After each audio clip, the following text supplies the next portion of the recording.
This is Intoxicated Literature. Hello! Welcome to Intoxicated Literature. I am Daniella Drake. And I'm Evelyn Crow. And we are here talking about Wolf Gone Wild by Juliette Cross.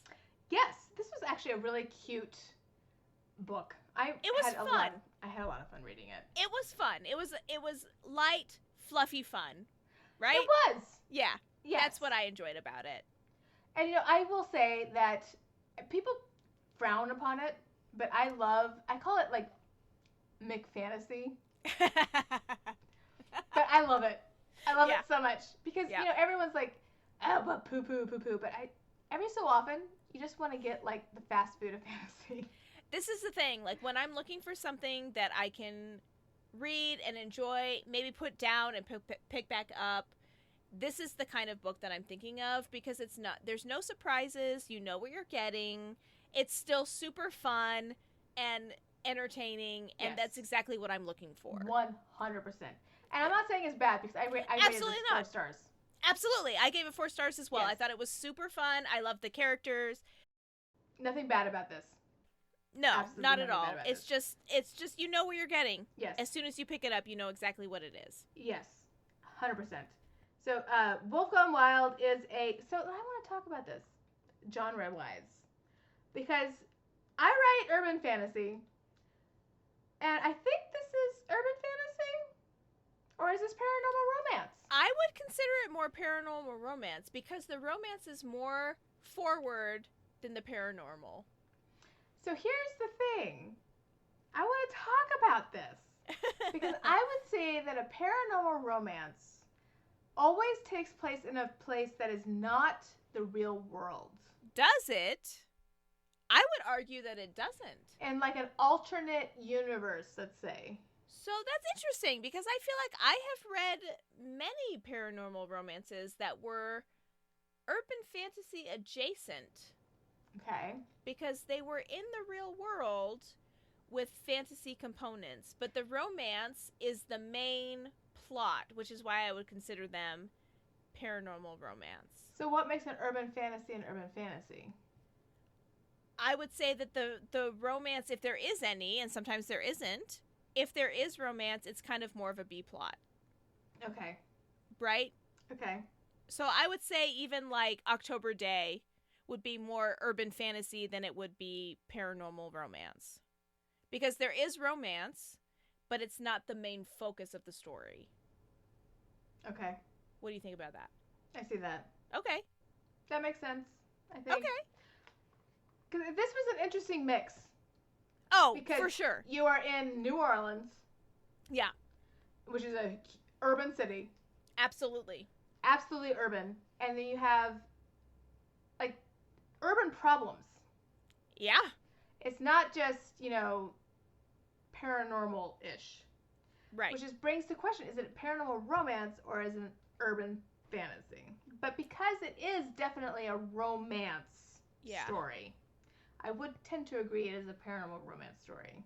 Yeah, I feel like it leans more toward the paranormal romance. Okay, so since we established that, here we go.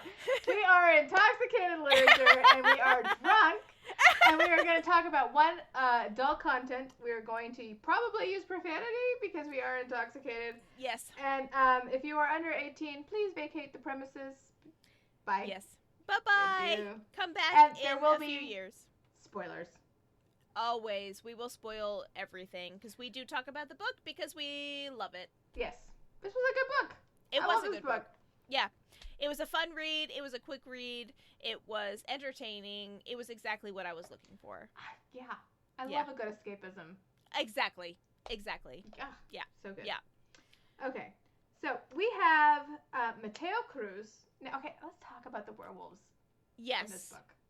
Okay, so the werewolves in this book does seem to fall into the same trap that a lot of white specific writers tend to fall into, whereas the werewolves or shifters tend to be of the... Yeah, the people of color are the animalistic thing, but this is interesting because the creation myth of the werewolves happened during the Inquisition in Spain.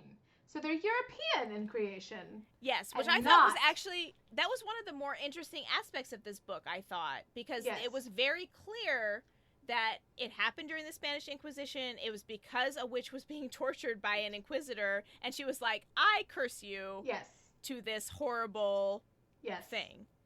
So I will say that that is interesting. It's an interesting creation myth. It's one I've never heard before. Yes, I agree. And so they're like, okay, you are a beast. You are cursed to be a beast forever. And it actually didn't turn out well for the witch. Or the werewolf went on to be a bastard forever anyway. Yeah, no one really came out ahead in that transaction. That was not a great Unfortunately. curse No. in general. And then the Spanish guy goes into France and more werewolves ensue, and it's just, and now they're all over, right? So werewolves are generally seen as bestial. Yes. But I got the impression, it's hard because in this book, the only werewolves we meet are Mateo and Nico, his cousin. I got the impression that werewolves did not specifically need to be a part of that lineage. It seemed like from what they said, they went into France and spread, and so it could be any European background is what it seemed like to me. And I don't know if that's true because I haven't read any of the other books in the series, but I'm hoping that's where it went. I'm actually excited to read the rest. Yeah, it goes. I think that they'll be fun. Yeah. Right? And if they all follow the Savoy sisters, which I think is a great idea, having these sisters who are kind of in charge of the supernatural community and NOLA, as they call it. I did like Mateo, though. Oh, Mateo was great. I loved how growly he was. He was so growly. He was so growly. I know. One of the first things, it's so funny because I'm texting Daniela during this whole thing. I'm reading, and I was 15% in. I wasn't even that far in. And the first thing I texted her was oh my God, he is so growly. It's true. And it's because he can hear his wolf alter ego, which in this universe, you don't really get the mix. The wolf is a separate thing, the man is a separate thing. So in this universe, it's Mateo Cruz, and his wolf is called Alpha, and they kind of intermix in a way that they shouldn't because he's got a curse. Yes. And he cannot transform fully into a wolf. So he's been cursed, and he's I should not be hearing my wolf, but I'm so argh. Yeah. And he is very growly from the get-go. So growly. And I loved it so much. It was hilarious. Oh yeah, my it was God. really good. Okay, so you have Mateo who's the werewolf of unknown origin. Yes. And then we have all of the sisters. I think there's six of them. I think you're right. And I spent so long looking up all the different powers. So yeah, this witch family is the pinnacle of witch families in New Orleans. Yes. They are in charge. They're in charge of the entire supernatural community. They're making sure everybody is adhering to the rules and doing what they're supposed to do. Yes, they are in charge. So we have Jules, who is the witch. Juliana is her full name. Yes. Jules. And she is a siphon. She can take all of the power out of you, so you better not fuck up. Yeah, she can do it temporarily or permanently if you've done something you really shouldn't have. Yeah. Don't fuck up. Just watch out. Okay? Yep. She's not someone to fuck up around. She's not going to mess around. Yep. Okay, so Evie is our protagonist. She's our FMC. Yes. And Evelyne, I think her name is, and yes. she's the curse breaker. She is who Mateo comes to be please help me. Please help me. And I loved it because his wolf's name was Alpha. I know. I loved it because Juliette was just you know what? Let's just call it what it is. He's an alpha wolf. His name is Alpha. There you go. Yeah. Fair enough. Fine. Yeah. Oh, so much. Okay, and then we have Clara, and she can read auras, and she can also give you euphoria and make you feel She's an empath, so she can tell how you're feeling. Yes. But she can also make you feel better. Like, she can imprint her emotions onto you. I want to be around Clara all the time. She just all seems the time. amazing. She's like a Xanax pill just walking around. I want to just live around her. She seems amazing. I agree. Oh my god. There's Violet, who is the opposite of Clara, but Yeah. they're twins. Yeah. Yep.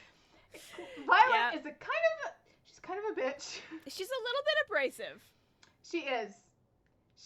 And she does some things that are just kind of like, why would you do that to your sister? Yeah. It seems mean. But also sisters. Like, Sisters. it's hard to understand the sibling dynamic. So you just kind of go with it. She's a seer. She can see the future. Or the past. Or the past. Yeah. Which is how we meet her in this book. Because she's trying to see who cursed Mateo. And it's all a bit of a mystery. No one can see anything with Mateo. And it's all a huge mystery, which will come into play in a second. And then we have Isadora and Livy. And Isadora and Livy are out of the country. They are not in play. So we won't talk about them very much. It's a huge family. I'm so excited, though, because they're all going to have books. 100%. We're going to have at least 6 books in this series. You know where this is going. I'm going to read all of them, because I really did enjoy this book. Yeah, it was fun. It was a fun book. Poor Evie. Yeah. Okay, poor Evie. She's a nerd. She likes Star Wars. She is such a nerd. So listen, my millennial heart loved her because she was hardcore into Star Wars, but she also was such a nerdy comic book girl. So she would have all these references to like Marvel comics and stuff.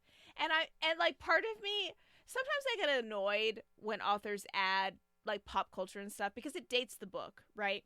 But in this case, I could not get annoyed because I was like, nope, this is my generation. I get it.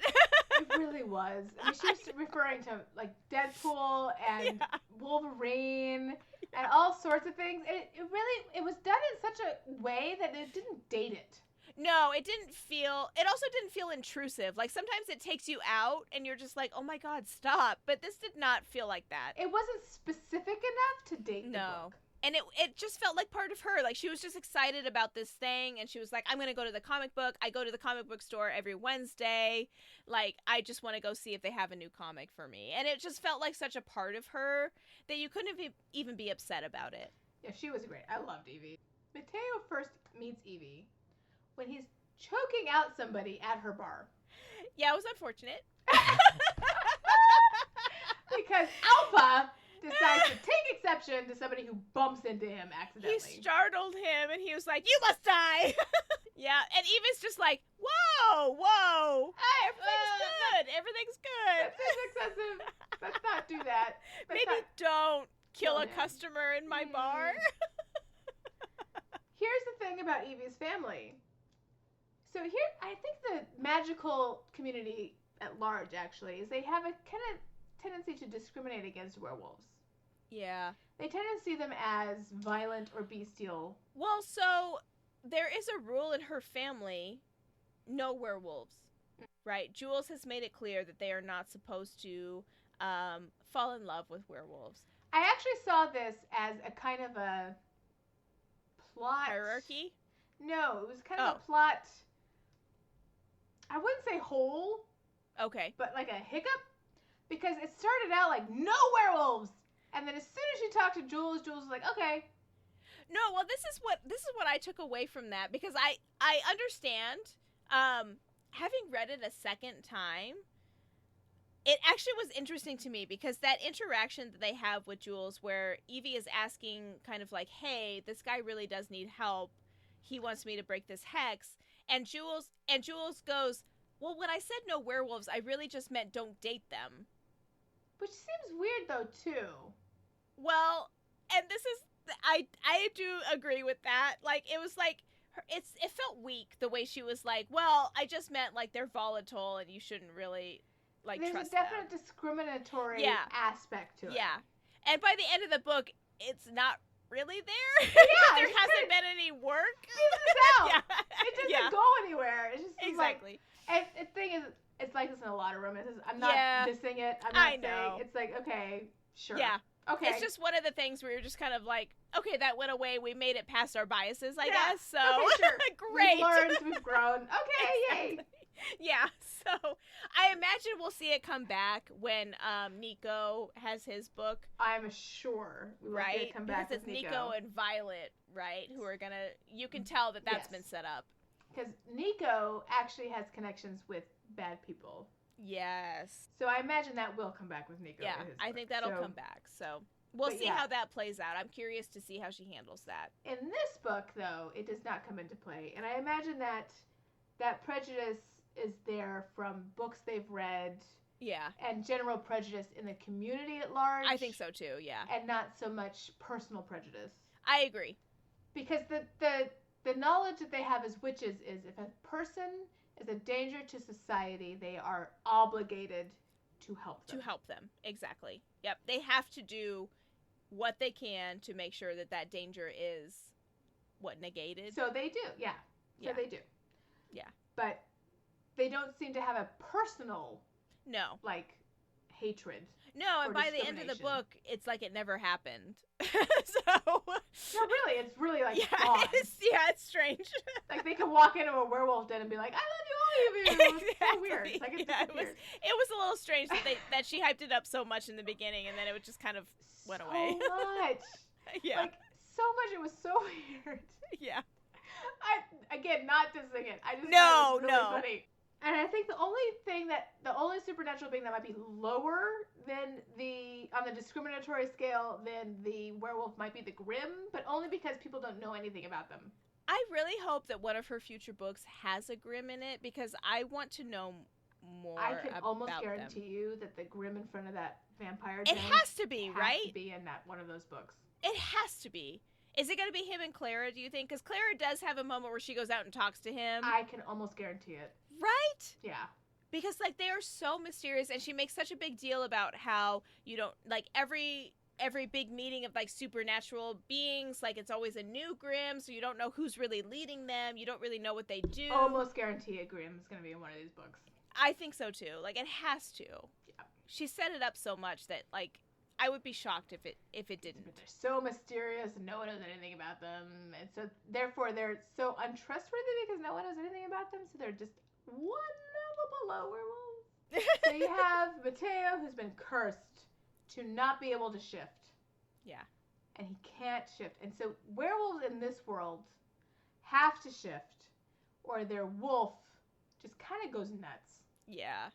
And they end up just killing people, going I crazy. mean, I can imagine how uncomfortable that would be if you had this magical power that you literally couldn't use, this outlet that you couldn't use to, like, I don't know, be your fully yourself, right? Well, so at the end of the book, when we figure out who it is, they ask, what do the werewolves bestial require? And the answer is blood. Blood. Yeah. It's not sex, it's blood. Yeah. So the beast side of a werewolf needs blood to continue. So during the full moon or whenever they shift, that's what they need. Yeah. So when you can't shift and you can't let the beast side out and it just builds up inside of you, all of that aggression, all of that desire for blood builds up. And so that's going to come out eventually. And it has been months since Mateo has been able to transform. I did want to talk a little bit too about going back to kind of the lore of the world and the world building, this idea that yes, they're cursed with this werewolf transformation, but they are also, like, to balance it out, there's this blessing of, like, a creative gift. Yes. Which I thought was an interesting take on a werewolf, which I haven't seen before, where it's like, okay, so Mateo makes metal art, and he's very good at it. Which is really cool. I loved it. I loved the scenes where Evie was watching him sculpt. It was really cool, and, like, her talking about, like, how he was shaping the metal, and just the whole thing. Like, I thought that was one of the best parts of this book, actually, was being able to see someone just, like, fully immersed in their artistic side and like making these creations, these huge statues that were just so amazing. Like she walked by the Hades one that he did and was just like, oh my god, you made this? This is amazing. Well, and also she knew him because she had seen his art in his gallery. Exactly. Already in New Orleans. It was like, oh, I know who you are. That's amazing. So having that, like, I thought that was an interesting take on werewolves that we haven't really seen before. Also, the fact that they didn't live in clans. Because in so many werewolf paranormal romances, yes. they live in these clannish things where they're like, you know, this is my thing and I'm the alpha and this is, you know, no one's welcome in my, you know. Well, and also having, like, the one person guy who's in charge of, like, all of these different wolves and, like, having not be something, like, he's a loner and he's happy about it. Like, he doesn't want a bunch of people around him. And I thought that was refreshing. Most werewolves are loners in this mythology. Which I thought was great. Clan together, actually. And that is a different take on werewolves that I really appreciated. I appreciated it a lot. I do not tend to like the whole werewolf thing because I don't like that whole alpha male No, thing. I do not immediately subscribe to the whole, yes, you are in charge, so I must do what you say. It's weird, but I don't know what I don't like about that. That's, I don't know. It's so strange that I would be like, no, fuck you. So weird. So I thought that was an interesting piece of world building. And I think it's one of the things why I read through this whole book. And didn't, like, hate it immediately. Yeah. I thought that was something you would appreciate, is that the lore is a little bit different. Yes. And I did worry, like, the first time that you see, like, Alpha, like, says whatever, and I'm just like, oh, God, this is going to be another one of those. But it's not. It's not at all what you think it is. Until he gets her alone the first time. Oh, my God. In the haunted house? Yes! Oh, my God. And okay, listen. I know you don't like a slow burn. I hate slow burns. Why do you keep making me read these slow burns? Okay, to be fair, you picked a couple of the slow burns. It wasn't all me. Jesus, though. This was 85%. This was not a 50% slow burn. This was an 85%. It was. Come on. But this is the thing, is that you get to that scene in the haunted house where he finally, like, Alpha finally takes control, and this man handling her, and she is all about it. Yeah, she is. She is not complaining at all. Not at all. And I wasn't either. I was like, no. Can we continue, please? Yeah. This is great. It is hot, and you're just like, damn! But then it stops, and you're just like, God damn it! It doesn't continue. And then they leave the haunted house, and you're just... I know. But also, when they finally do make it to the next level... No. It's so satisfying. Daniela, you stop that. It's slow burn, and it's bullshit. It's so satisfying when it finally hits, though. Because it's hot AF. There is a lot of Alpha trying to take control because he's bleeding into Mateo's day-to-day, which he shouldn't be. That shouldn't be that shouldn't be something that can happen because of this freaking curse. And we don't know who did it.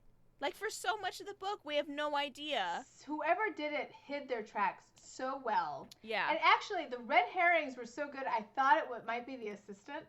Right? I thought it was her, too!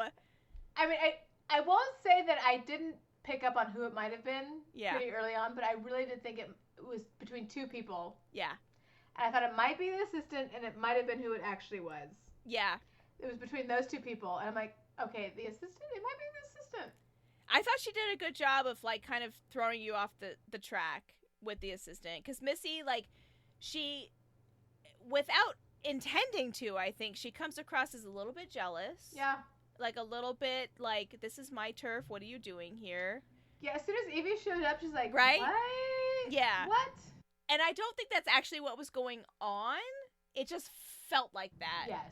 Yeah. I think Missy just felt like, this is more work for me, and I hate Right. This. Yeah.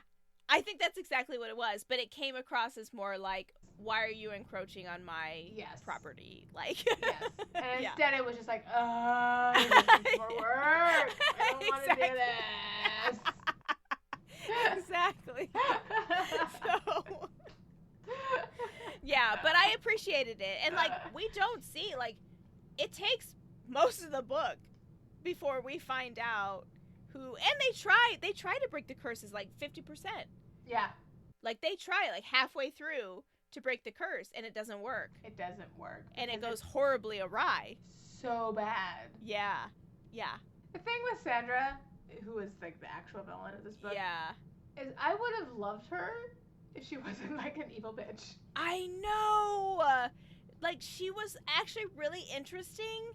And, like, that whole, she had that statue of, like, the reverse gendered Medusa, where it's Medusa holding Perseus's head. And I was like, oh my God, I love this woman. And then it turns out she's a terrible person. And I'm like, oh shit. Think of the, oh God, what's her name from Supernatural, the redhead Scottish person? Yes, yes.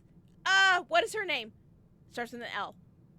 Oh Nope. my God. I got nothing. But her. Yeah. That's who she was. Yes. Yes. Except there was no redeeming her. No. No Right? redeeming. There was no redeeming her. She was determined to make Mateo kill his love. Yeah. Because that was the best way for her to get immortality. But that's who she was. Yeah, that is exactly right. That's a perfect correlation. I mean, yeah, because she was stealing, like, life from people. It was awful. No, and then when they finally, like, break the spell and Jules, like negates her magic and takes everything away, and she's just left as this, like, withered crone, all I thought of was Tangled. Yeah. That's right. Yeah. Which is just, like, reduced to dust. So I'm just like, oh. Okay. I will say I had a little bit of a pull-out moment. Oh. I pulled out of the story a little bit when Mateo showed up at the big party when Derek was, like, teasing her. Oh, I loved that moment. It was though. great. I'm not saying it wasn't great.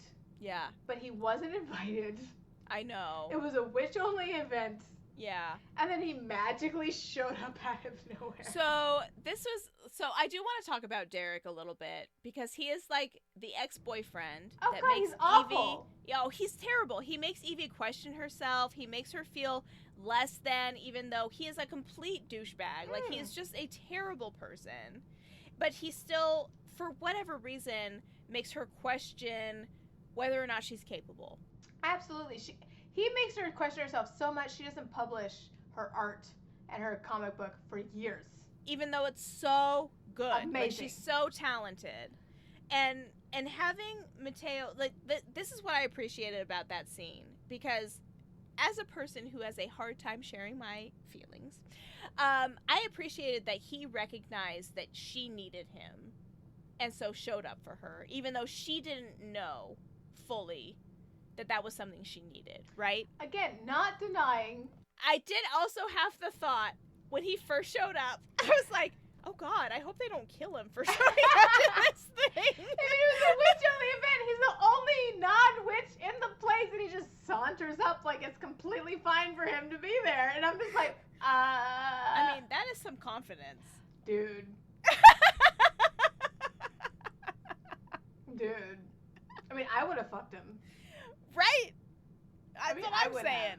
Right? So, of course, when she goes back with him and they finally have sex, like, it makes sense. You're like, yeah. I'm not saying it doesn't. But at the same time, I'm like, no. Yeah, I get it. I do get it. It was so satisfying, though, to have Derek kind of put in his place. Oh, my God. Because he was fully using Evie to, like, gain his own influence within the community so he could, like, move up. And it's just like, what the fuck is wrong with you? Hated that man. Like, you can't do this on your own. And he very obviously still wanted her. He's with his fiance. Dude, the way he treated his fiance at that party was disgusting. Right? It was so gross. Like, what are you doing? Why are you even here? Go away. Nobody wants you. So gross. It was so gross. So I was thrilled when Mateo showed up because I didn't want to read any more about Derek, to be honest. No, he could have just crawled off and died for all I Yeah, cared. I would have been fine with that. So, I do understand though what you're saying because it was like this big. It was almost like a witches. Deus Ex Machina, you know, where it was like all of a sudden he showed up. Yeah. I would have liked her to stand up for herself. Yeah, give her a little bit more agency. Yeah, I agree. I agree. I think that is what I was waiting for was that, like, because he had told her, it's like, no, you can't believe this guy. He doesn't know what he's talking about. I'm an artist. I've seen your art. Like, this, it's amazing. And I would have liked to see her take that and be like, no, he's right. Like, I really am really good.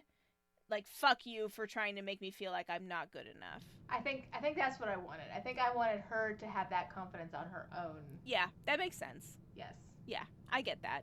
But also, then they went home and had hot sex, so... They did, but it was 85%. You guys don't know. I was reading at 4 a.m. And I texted Danielle, I'm like, it's 85% in. Y'all. Oh my god. Okay, to be fair, you picked the last slow burn. I'm just saying. I haven't Okay, picked but them. The last slow burn was a novella. Was it? The Time I Got Drunk and Saved a Demon was not a full-size novel. Yeah, that's fair. It was really good. It was really good. I love that. This book is a full-size novel. And it was 85%. You're not going to make me feel bad about liking a slow burn. Okay, there are slow burns, and then there's 85%. Yeah, I like it. I like the build-up. It makes me feel good.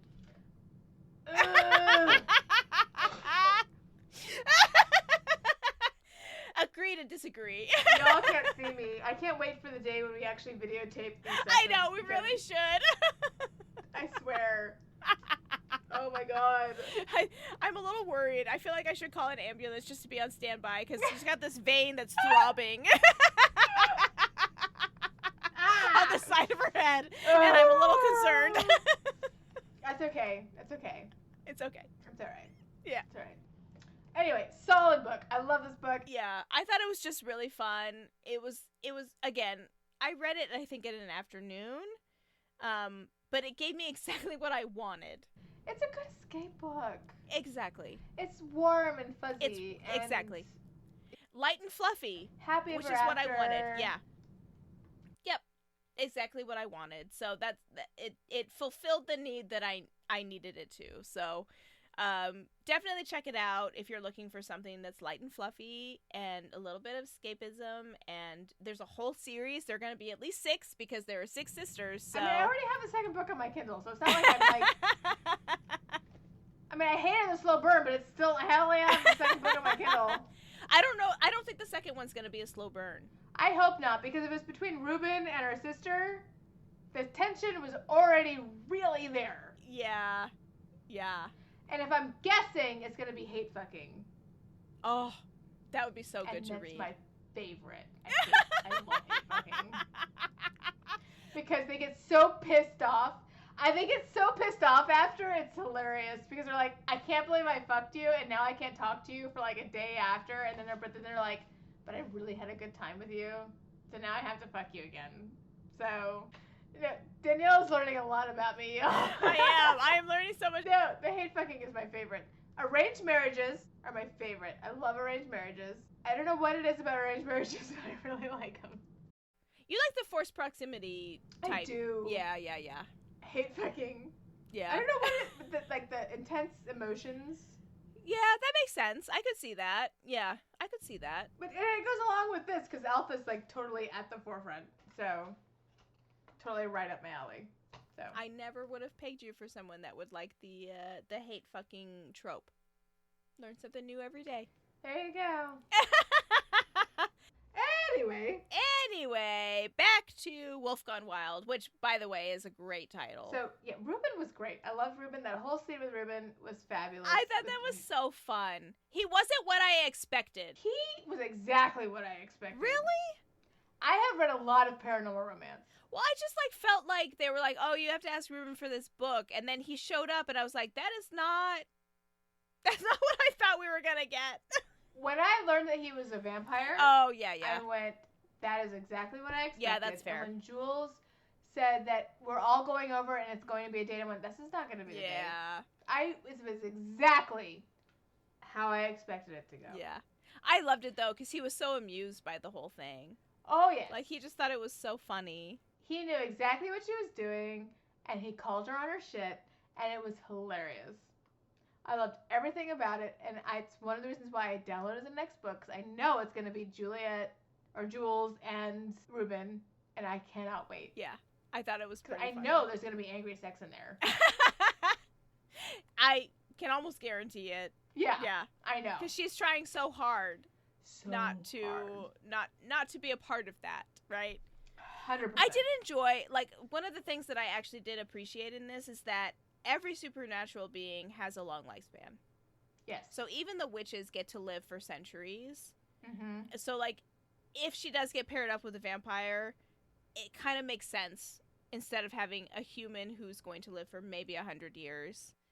Right? Yes. So I actually did appreciate that piece of world building, like making sure that we knew that everybody had kind of this extended lifespan. I do think that there was still a ridiculous age difference between Mateo and Evie, but She was 38 and he was 100 and yeah, something? but I appreciated that she was 38 And not 18. and not 18. I did like That was a win for me. Yes. Yeah.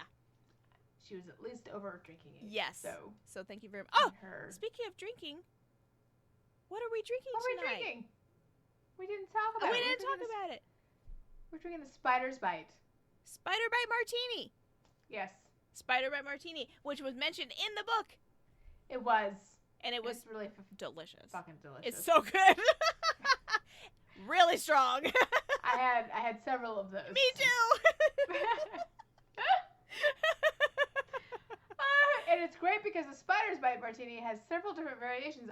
Mine had Kahlua and vanilla vodka in it. Yeah, And that's it. Mine was vodka and creme de cacao, or how I like to say cacao when I pour it. You are drunk. Yeah. Nope. Mine is Kahlua and vodka, and that's fucking it. Yeah. So I'm basically drinking straight alcohol. Yeah, mine was basically just vodka.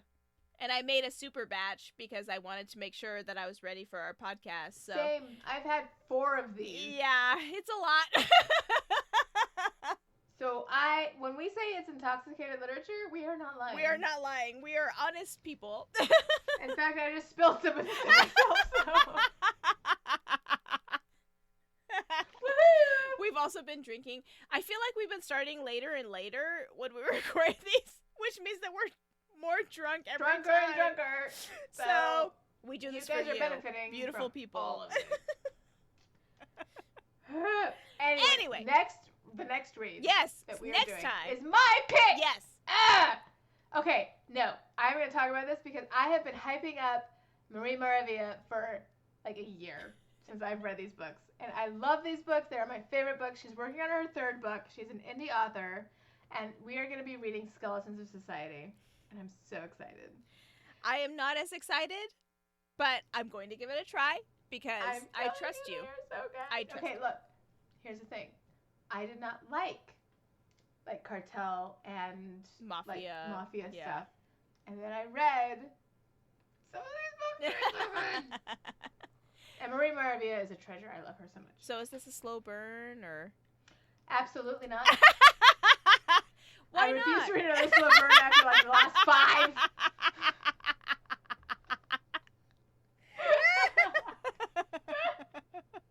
That's fair. In fact, the MMC in this has some of the best dirty talk I have ever read in my life. Ooh, that's exciting. Ever. Okay.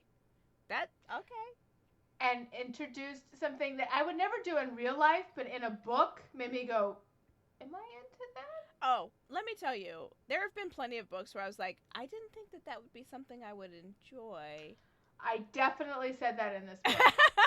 And I went, I did not think I would be okay with that, but I'm apparently okay with that. A lot. In a book. I'm not sure that some of these things I would do in real life.